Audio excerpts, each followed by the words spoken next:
Guruji, thank you, आप किफ्ट में आए अपना कीमती समय निकाल के। आपको कैसा लग रहा है खजुराहो किफ्ट इस साल?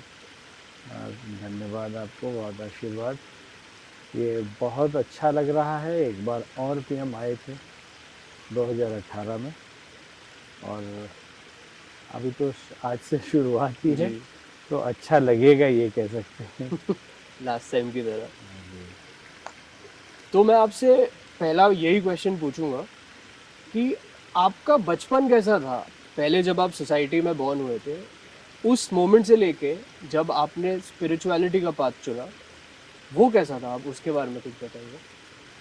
देखिए, सच बात तो ये है कि जैसे मान लेते हैं ना कि साधु और सोसाइटी से अलग चीज का नाम हम्म। है। एक बार हम बचपन का तो बताएंगे, बहुत आगे की एक बात बता दें पहले, हम्म। लोक मान्यता क्या है संतों के बारे में।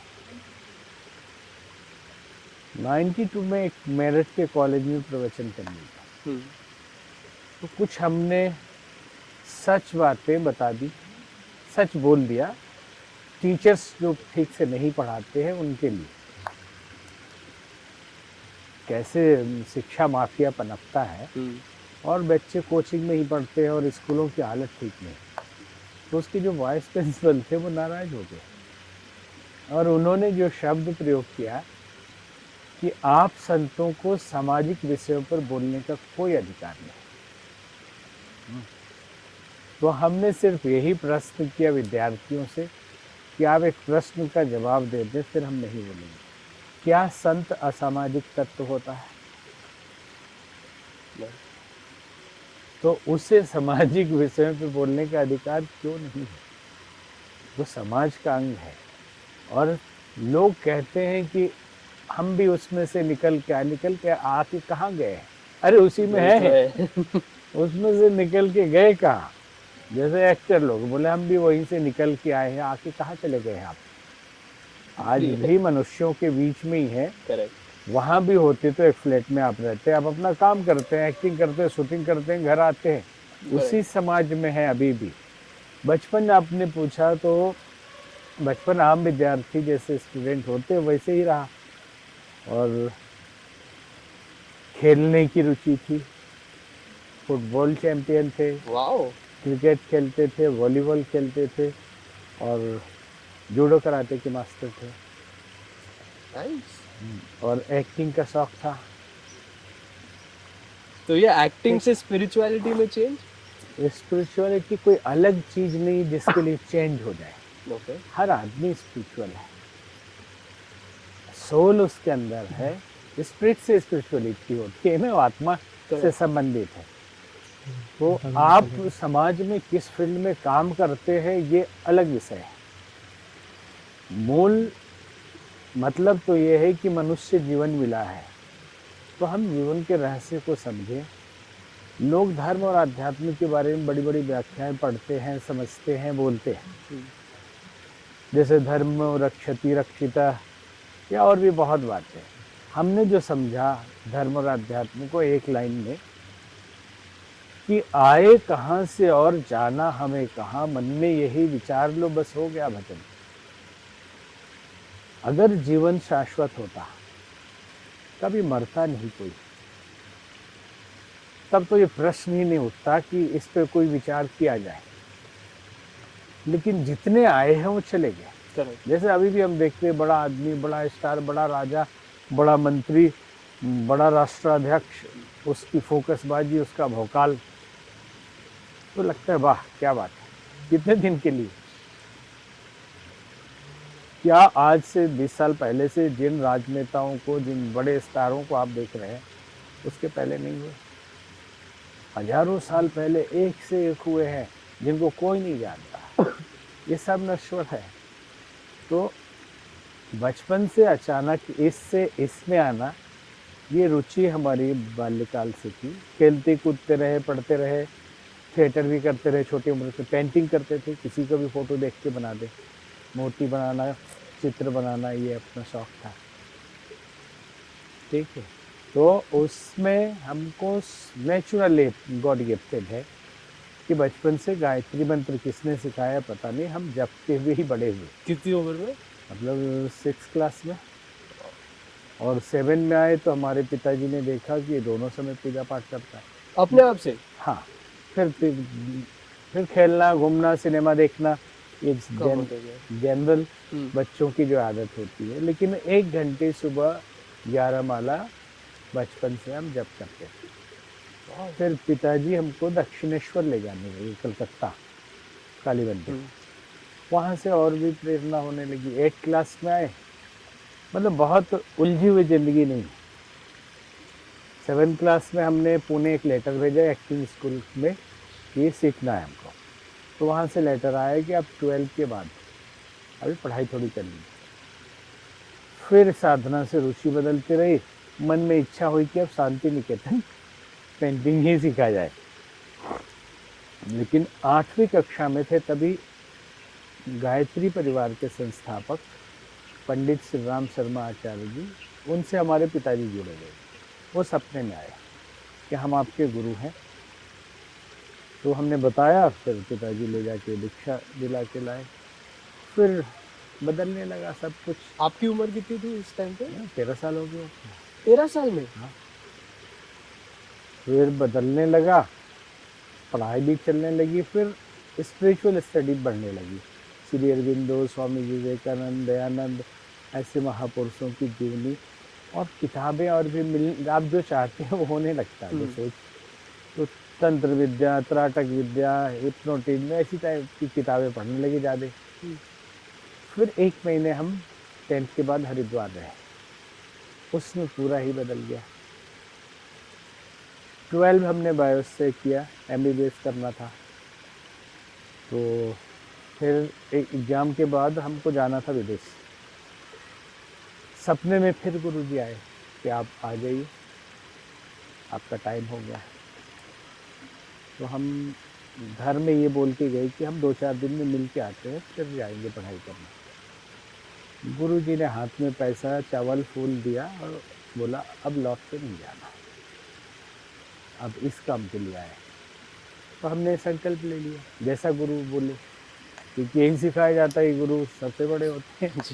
तो हमने, बहुत विचित्र जिंदगी है, कोई ऐसा नहीं प्लानिंग करके फिर ऐसी घटना घटी तो जीवन बदल गया, ऐसे दृष्टिकोण खुल गया। लोग कहते हैं ना जी जी कि जी। ये आ गए, फिर वो मिले तो ऐसा चमत्कार हो गया। एकदम सीधे उन्होंने संकल्प कराया, हमने संकल्प लिया, नहीं लौटे घर। नहीं लौटे। नहीं, मन में सोच रहे थे उस समय जब संकल्प कराया कि पढ़ाई करनी थी विदेश में, तो बोले विदेश पढ़ाने जाओगे, पढ़ने नहीं। उसी वक्त। हाँ, तो ऐसे रुक गए हरिद्वार। तो ज़िंदगी बदल गई, पढ़ाई रुक गई। लेकिन हम स्टडी करते रहे, हर तरह की फ़िलॉसफी या इंडियन वेस्टर्न पढ़े। और ये है कि परीक्षा जैसा ही है। हमने घर के स्टेटस नहीं बताया वहाँ आश्रम में। किसी भी आश्रम में स्टेटस के हिसाब से ही काम देते हैं लोग। अच्छा। नहीं, एकदम, क्योंकि गुरु को नहीं पता है ना, वो तो या तो उनकी दृष्टि से हम परीक्षा लेनी है आपकी, ये आप समझ लेते हैं या समझ सकते हैं, या सामान्य दृष्टि से गुरु जी तो बिजी हैं, स्टाफ ही निर्णय लेगा ना। हाँ। और बड़े आश्रम में जहाँ 2000 फैमिली रहते हैं, 100 एकड़ में, 200 एकड़ में बना हुआ है, तो जहाँ नियुक्ति होगी आपकी, तो वो स्टेटस देखते हैं कि भाई पढ़ा लिखा है, ऐसा है, तो इनको कुछ ये ऑफिस काम टाइप दे का दो। काम दीजिए, कुछ इस टाइप का दीजिए। तो हमको बर्तन धोने का काम दिया गया, और बड़ी श्रद्धा भाव से डेली 8 घंटे हमने बर्तन। 1.5 साल तक बर्तन धोया, जबकि घर में कभी रुमाल भी अपने से नहीं धोए। घर से खबर आती थी कि वहाँ करते क्या है, तो हम कहते थे तपस्या करते यही आपकी तपस्या हैं। थी। हाँ, और 8 घंटे के बाद फिर हम पढ़ाई करते थे। तो आपका फिर पूरा दिनचर्या कैसा था?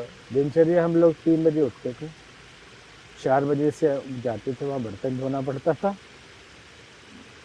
1 बजे तक, हाँ। दिन के 1 बजे तक, शुरू के 1 साल।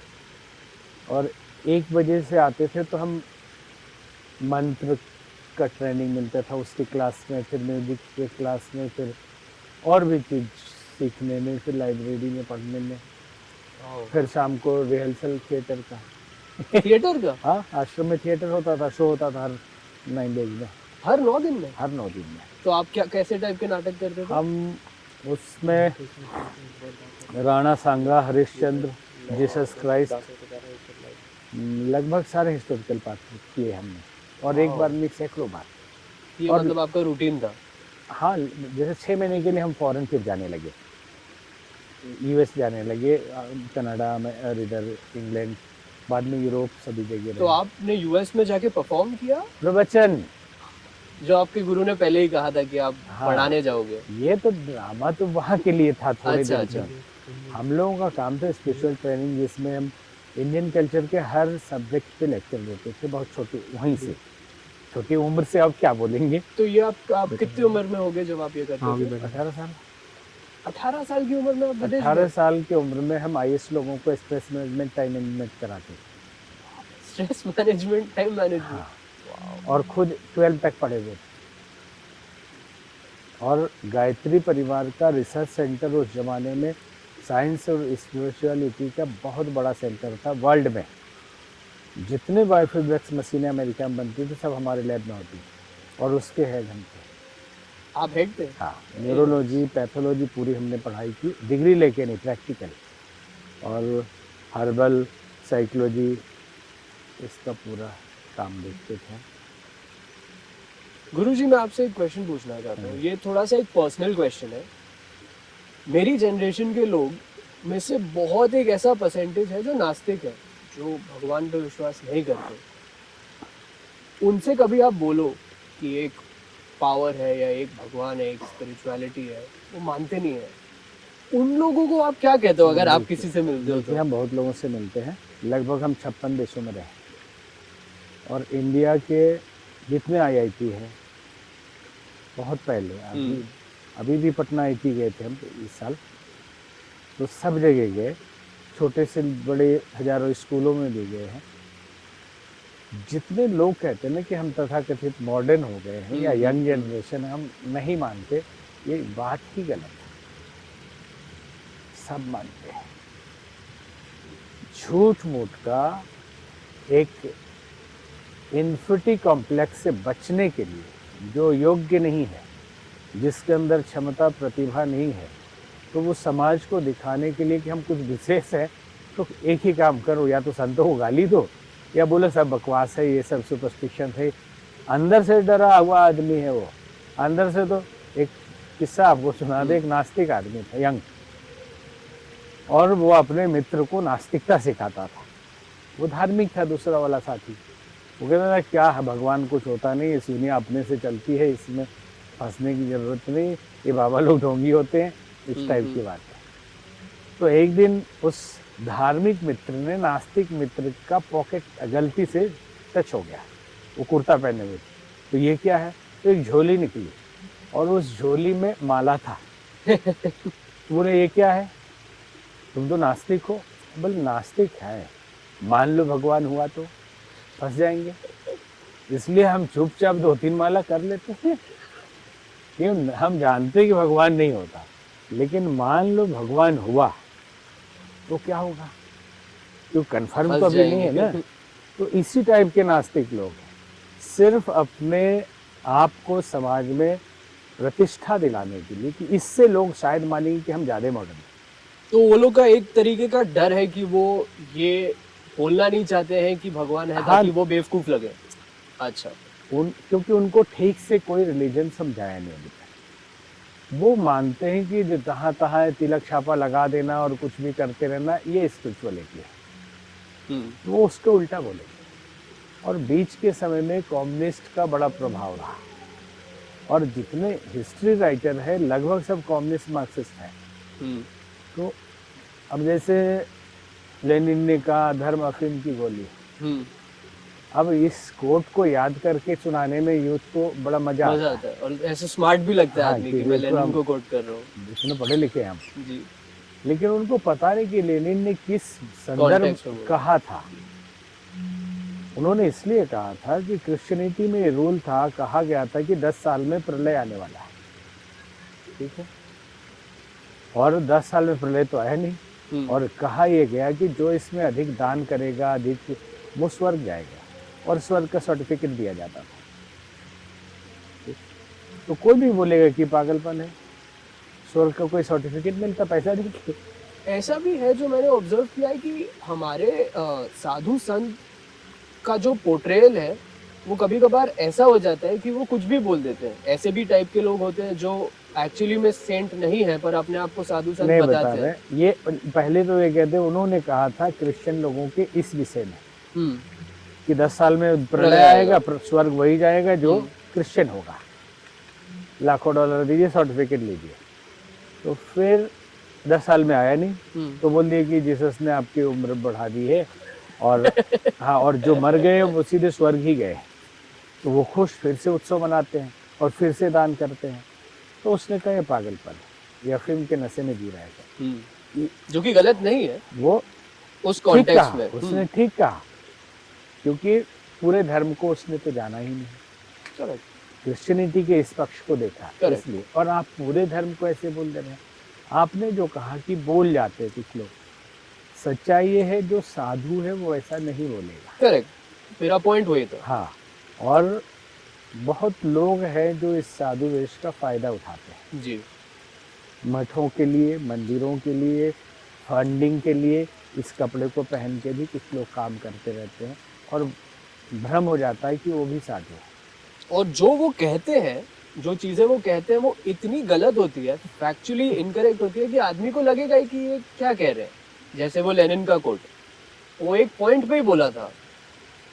तो मेरा यही है कि एक यंग आदमी को जो भगवान पे या तो मानता है या नहीं मानता है, आप प्रैक्टिकली क्या सजेस्ट करेंगे अपने स्पिरिचुअल जर्नी में जाने के लिए?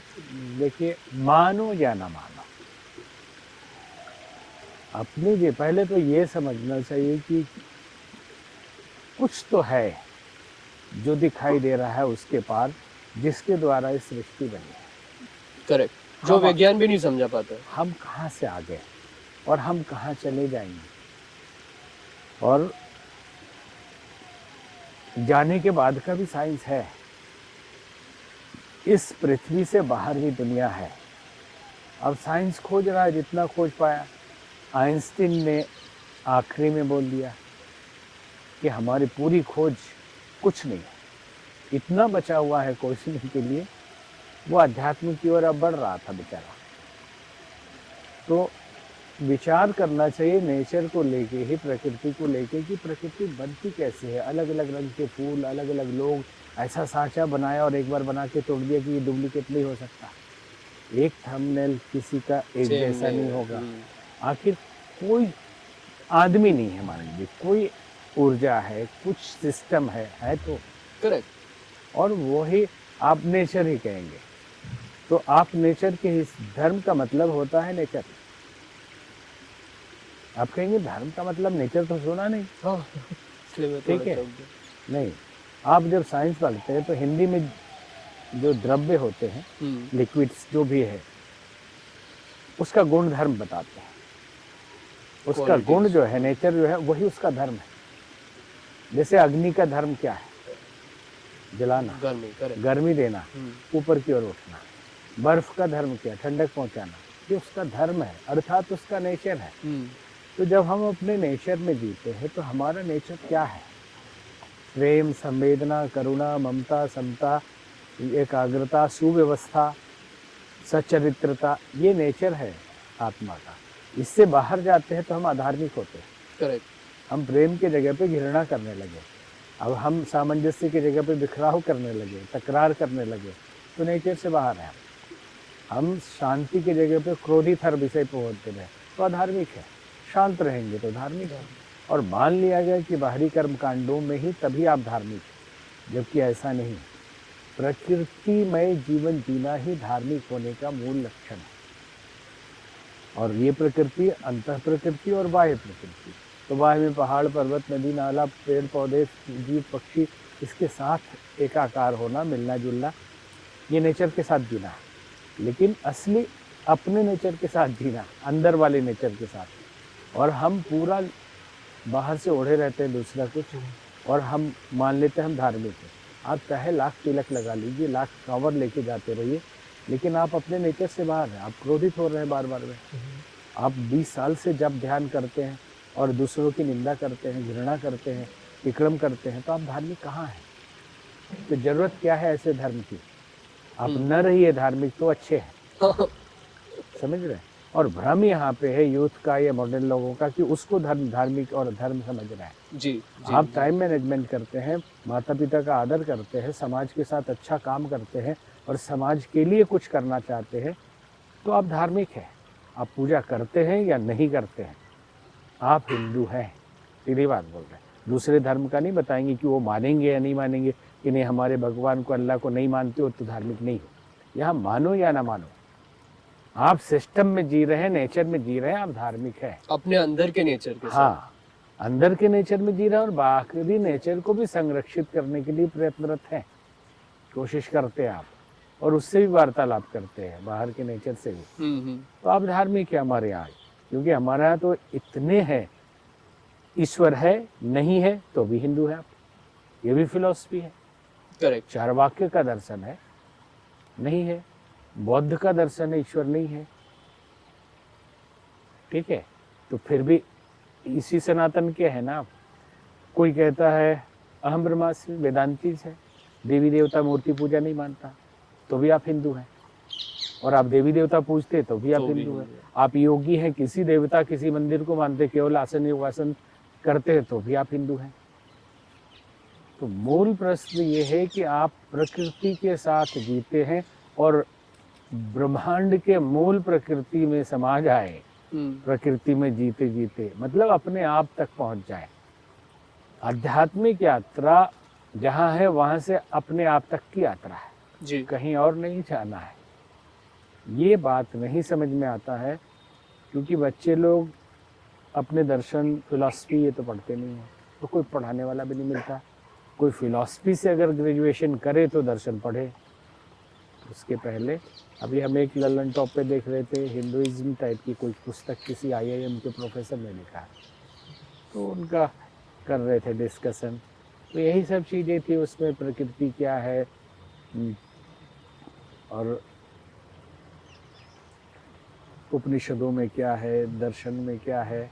तो अच्छा लगा हमको कि चलो कम से कम समाज में आ तो रहा है। कहीं ना कहीं हम प्रकृति को समझने में हम उसको महसूस करना भूल जाते हैं कि हम इतना थियरी में घुस जाते हैं कि ये ऐसा है, ये ऐसा है, ये ऐसा है, कि एक्चुअली फील ही नहीं कर पाते। ये मेरा मानना है, देखिए, शायद गलत भी हो सकता है। नहीं, सही बोल रहे हैं कि जितना आप बुद्धि से समझेंगे उतने ही दूर जाएंगे। हाँ, दिल से। और जितने आप भाव से समझेंगे उतने ही मिला हुआ ही है। किसी ने लिखा कि तेरी मंजिल तक जाना बहुत दूर कठिन न था, फिर बुद्धि के रास्ते से गए तो कहीं और पहुंच गए। वाह वाह, आप ये प्लीज वापस एक बार बोलिए। नहीं, याद नहीं, हम तो थोड़े शब्द खींच रहे हैं उसमें से, कि तेरी मंजिल को पाना उतना कठिन न था, लेकिन बुद्धि की जगह कोई उर्दू शब्द है यहाँ। अच्छा। लेकिन हम बोल दे रहे हैं कि बुद्धि के रास्ते से गए तो कहीं और पहुंच गए। बहुत ट्रू है। जैसे किसी ने लिखा कि वहां से फिसले तो यहाँ आ पहुंचे, मालूम नहीं था इतनी ढलान है। आदमी की जिंदगी जो है ना, वो सोचता है कि एक सिगरेट पी रहे हैं, एक दो दिन क्या फर्क पड़ता है। जी जी जी। हम फिर समझ जाएंगे, थोड़ी सी गलती कर रहे हैं, क्या है, जीवन में होता है, उम्र है, कर लिया। और जब वो पकड़ता है ना, तो मालूम नहीं था कि इतनी ढलान है, उस गड्ढे से निकल ही नहीं पाते। ये दिक्कत होती है। गुरुजी, एक मेरा आखिरी सवाल आपसे ये है कि प्रैक्टिकली अगर आप इस जनरेशन में वापस होते तो आप उनको प्रैक्टिकल क्या स्टेप्स देते, अगर अपने आप के स्पिरिचुअलिटी को अपने आप को पहचानने के लिए, अपने आप तक पहुंचने के लिए प्रैक्टिकल क्या स्टेप्स है? देखिए, अपने आप को पहचानने के लिए बहुत कुछ करना नहीं पड़ता। बहुत बड़ा साउंड होता है और थोड़ा स्कैरी साउंड होता है, तो बहुत कुछ करना कम कर देना, कुछ मत करो। कुछ मत करने, जो आपका करना है समाज में उतना तो करिए, पढ़िए लिखिए, अपना जॉब करिए, बिजनेस करिए, बहुत कुछ मत करिए। जितना करना कम करेंगे उतने ही अपने करीब होते जाएंगे। और हम बहुत ज़्यादा करते हैं, इसलिए खोते जाते हैं। क्योंकि हमको ये भी लोग कहते हैं कि एक ही लाइफ है, आपको बहुत सारी चीजें एक्सपीरियंस करनी है, ये भी कर लो, वो भी कर लो, एक लाइफ है। जो लोग कहते हैं ना, उनका कितना बड़ा एक्सपीरियंस है, नहीं है एक्सपीरियंस। आप हर लाइफ में यही करते रहे। पिछले लाइफ में भी लोगों ने यही कहा होगा, एक ही लाइफ है, कर लो। हाँ, ये नैरेटिव है जो हम लोग तो बोलते हैं। जिंदगी भर हर जन्म में तो यही करते रहो, तो इस जन्म में तो कुछ नया कर लो। कुछ मत करो, हाँ? कुछ मत करो, नहीं, कम कुछ चीजें मत करो। करने का मतलब कम करिए, फोकस्ड करिए। और संसार में दो बातें समझ लीजिएगा, जो एम्बिशन है यहाँ के लिए, ये सब माया है। आपके माया शब्द बोल के आपने गड़बड़ कर दिया। इल्यूजन है सुख का। सुख जैसा लगता है, जब नजदीक पहुंचते हैं ना तो पता चलता कुछ नहीं था। सुख नहीं था। जैसे आपको एक BMW खरीदने की इच्छा हो गई, और जैसे आपने खरीद लिया, फिर पड़ी है पार्किंग में, होश नहीं कि उस पर चढ़ें कभी। और आप सोच रहे थे कि वो मिल जाएगी तो हम सुखी हो जाएंगे, और जहां थे वही है, गाड़ी तो आ गई। और आपने बहुत मेहनत किया उस गाड़ी को खरीदने के लिए, फिर आपने सोचा एक बंगलो बढ़िया बना ले, उसमें सुख मिल जाएगा, बन गया। उसके बाद जहां थे आप वही हैं आंतरिक दृष्टि से। इसलिए सामान्य तौर पे आकांक्षाओं की पूर्ति करनी चाहिए, आकांक्षाएं भी करनी चाहिए, लेकिन जीवन को आकांक्षाओं के चक्कर में खो नहीं देना चाहिए। आप वैभव, धन, दौलत, शरीर को चलाना, पेट्रोल भरना है गाड़ी में, आत्मा के लिए तो ये है ही नहीं। मान लीजिए शरीर जो है वो गाड़ी है और हम आत्मा है, और ये साधन जो है इस गाड़ी को चलाने के लिए, तो गाड़ी ही चलाने का इंतजाम करते रह जाएंगे कि गाड़ी से कहीं जाएंगे भी? सही बात है। आप समझिए, दृष्टिकोण होना चाहिए कि हम किसी गाड़ी को हमने खरीदा, बहुत सुंदर गाड़ी है जी। तो हम जिम ले जाते हैं, उस गाड़ी को मेंटेन करते, ठीक करते हैं। हाँ। गाड़ी में तेल डालते हैं, गाड़ी को कार श्रृंगार वाले के पास ले जाके सजाते हैं, हाँ। और घुमा के लाके गाड़ी को खड़ी कर देते हैं। हाँ। और फिर गाड़ी को सजवाने अगले दिन फिर भेज देते हैं। गाड़ी किस लिए लाई गई थी? दिल्ली या बम्बई जाने के लिए। गाड़ी से तो कहीं गए ही नहीं, सिर्फ शहर का चक्कर लगा के ब्यूटी पार्लर में गाड़ी जाती है, जिम में गाड़ी जाती है, गाड़ी का डीजल पेट्रोल भरा जाता, मतलब खाती है गाड़ी। हाँ। फिर गाड़ी को रेस्ट दिया जाता है। गई कहाँ गाड़ी? किस लिए गाड़ी थी? करेक्ट। हम मालिक हैं इसके, और गाड़ी है ये शरीर। करेक्ट। अगर ये नाशवान नहीं होता तो ये सारे प्रश्न ही नहीं उठते, और ये नाशवान है, खत्म हो जाना है इसको। धीरे धीरे रोज खत्म हो रहा है, एक दिन पूरी तरह से खत्म हो जाएगा। और जब खत्म होने की कगार पे होगा तो याद आती है कि काश कोई सदगुरु मिले होते, कोई रास्ता मिल गया होता, कोई, क्योंकि जिंदगी तो एक ढर्रा है, उसमें चढ़ेंगे, नाम हो गया, फेमस हो गए, फिर कोई एक जैसा टिका हुआ हमेशा नहीं रहता। संसार की ख्याति कीर्ति बहुत क्षणिक चीज है। एक आया, उसके जगह पे दूसरा आ गया, दूसरा आया तो जो पहले था स्टार उसकी क्या हालत नहीं, अंदर उसको घुटन कितनी होती होगी। जी जी कि अब ये आ गया स्टार, हम नहीं है। कल तक सब मुझे प्यार कर रहे थे, आज कोई पूछ नहीं रहा। तो इसलिए ये सब भी करिए, लेकिन थोड़ा सा विवेकशील बन के, जिंदगी जिसके लिए है उसके लिए भी समय देना चाहिए। आप घर परिवार के लिए करिए, इंतजाम गाड़ी को खिलाने के लिए भी करिए, कमा भी लीजिए, फैशन भी करिए, सब करिए, लेकिन एक प्रश्न अकेले में 2 मिनट के लिए रोज जरूर पूछना कि ये पढ़ाई हमारी, पूरा धन दौलत, वैभव, नौकरी, बिजनेस, हमारा फेम, हमारी कीर्ति, हमारा शौक, सब जितना है किसके लिए? ये शरीर के लिए है। शरीर किसके लिए है? क्यों है ये? हम क्यों जी रहे हैं? जी रहे हैं बस। और आजकल के आदमी की अधिकतर की स्थिति तो मुंबई में लोकल ट्रेन में लटके हुए आदमी की तरह है। हाँ, मुंबई आप लोग रहते हैं, जानते, हम भी मुंबई से बहुत करीबी हैं। तो लोकल ट्रेन में जो आदमी बाहर लटक के जाता है और उसकी जो हालत रहती है, हर आदमी इतना उलझा हुआ है, इतने लोड में, इतना फोन आ रहा है, इधर से व्हाट्सएप कर रहा है, खाना भी खा ले रहा है, उसी में चैन नहीं है बेचारा, जी कहाँ रहा है।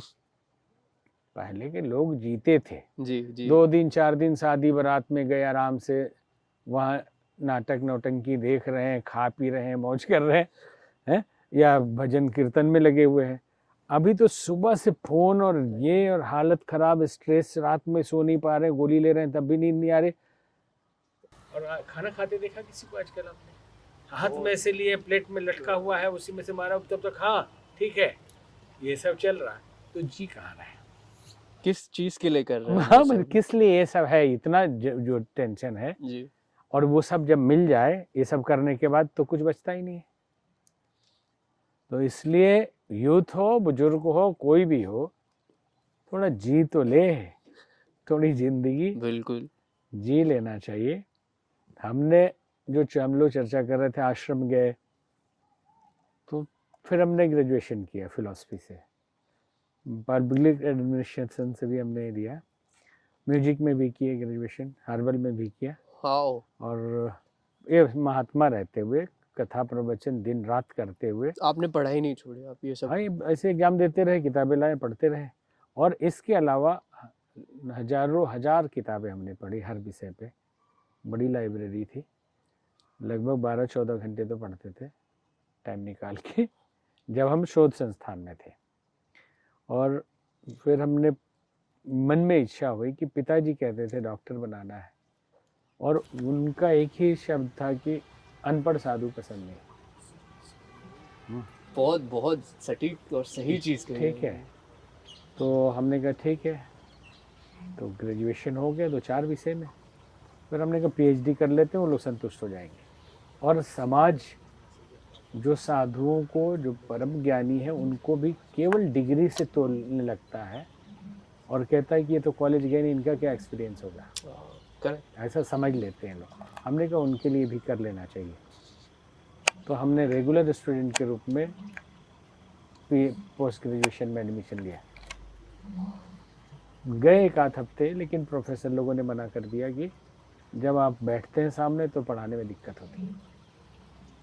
हाँ, तो आप किताबें ले जाइए, नोट्स ले जाइए, ancient Indian history culture archaeology, इसमें पोस्ट ग्रेजुएशन किया, और इसी में पीएचडी की हमने, yoga tradition in ancient India from beginning to Jesus, historical cultural archaeological survey of yoga.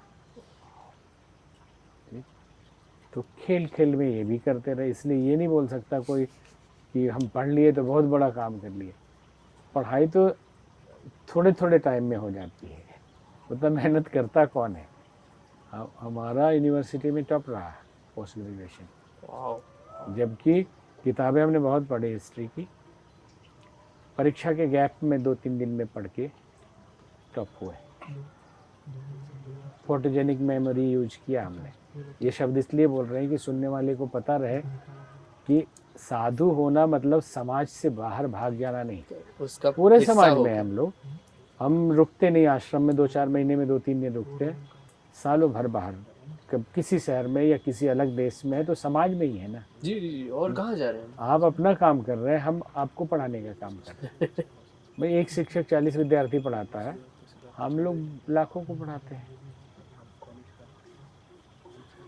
ठीक है, तो पढ़ाई भी हमने किया ताकि पिताजी को समझ में आ जाए, और अगर हम कहीं उपदेश देने जाएं विद्यार्थियों के बीच तो उनको लगे कि ये भी पढ़ के आए हुए हैं। बिल्कुल, ये बहुत इम्पोर्टेंट है। हमको ये लगा एमए करने के बाद कि हर साल एक एमए किया जा सकता है। इतना कम पढ़ के आप एमए फर्स्ट क्लास होते हैं, यूनिवर्सिटी टॉप होते हैं, तो लगता है ये करते क्या है विद्यार्थी, पढ़ाई नहीं कर रहे हैं ठीक से। नहीं, सच्चाई बता रहे हैं। हमने 3 दिन गैप जो परीक्षा का होता है ना, उसकी पढ़ाई में यूनिवर्सिटी टॉप किया है। टॉप? पढ़ते ही नहीं है, ये जो किताबें लेके घूम रहे हैं उसमें से जो पढ़ते हैं वही यूपीएससी निकालते हैं, वही आईएएस बनते हैं या कुछ करते हैं। बाकी तो घूमना फिरना पढ़ाई के नाम पे हो रहा है सबका। अगर कोई कहे तो हम प्रैक्टिकल करके देख चुके। आपने तो कर लिया है, तो आप उनको कह भी सकते हो। गुरुजी थैंक यू अगर सो मच। 2-4 घंटे ठीक से पढ़े ना कोई विद्यार्थी, दिन में हो जाएगा। वो 24 घंटे में 4 घंटे पढ़ लिया तो जो चाहे दुनिया का वो कर सकता है। और उनके लिए, सबके लिए संदेश ये है कि जीवन में आत्मविश्वास ही सबसे बड़ा भगवान है। शास्त्र कहता है भवानी शंकरो वंदे श्रद्धा विश्वास रूपिणो। भवानी और शंकर की पूजा और श्रद्धा और विश्वास के रूप में कीजिए, तो अपने आप पे विश्वास और ईश्वरीय सत्ता पे विश्वास, और ईश्वरीय सत्ता नहीं मानते तो अपने आप पे भरोसा रखो। ठीक है, और जीवन में पहले आप गोल निर्धारित करिए क्या करना है। हाँ करना है, सोच रहे हैं ये कर रहे हैं वो कर रहे हैं, नहीं क्या करना है ये फिक्स करिए। फिर उसके लिए रोल मॉडल ढूंढिए कि कौन किन किन लोगों ने उसे प्राप्त किया है, हम वैसा करना चाहते हैं। फिर उसको आप विजुअलाइज करिए अंदर और उन्होंने क्या क्या किया, उसके लिए कितना समर्पण रहा, कितना टाइम दिया, कितनी कठिनाई उनको झेली, सहना पड़ा। जी। तो आप वो कर सकते हैं या नहीं, आप वैसा करेंगे तो जो चाहेंगे वो पाएंगे दुनिया में। ठीक। थैंक यू गुरुजी, आपसे बात करके बहुत अच्छा लगा और बहुत चीज़ें जानी भी। आई होप आपको इस टाइम के उतना ही अच्छा लगे जितना आपको लास्ट टाइम लगा था। नहीं अच्छा लगेगा क्यों नहीं।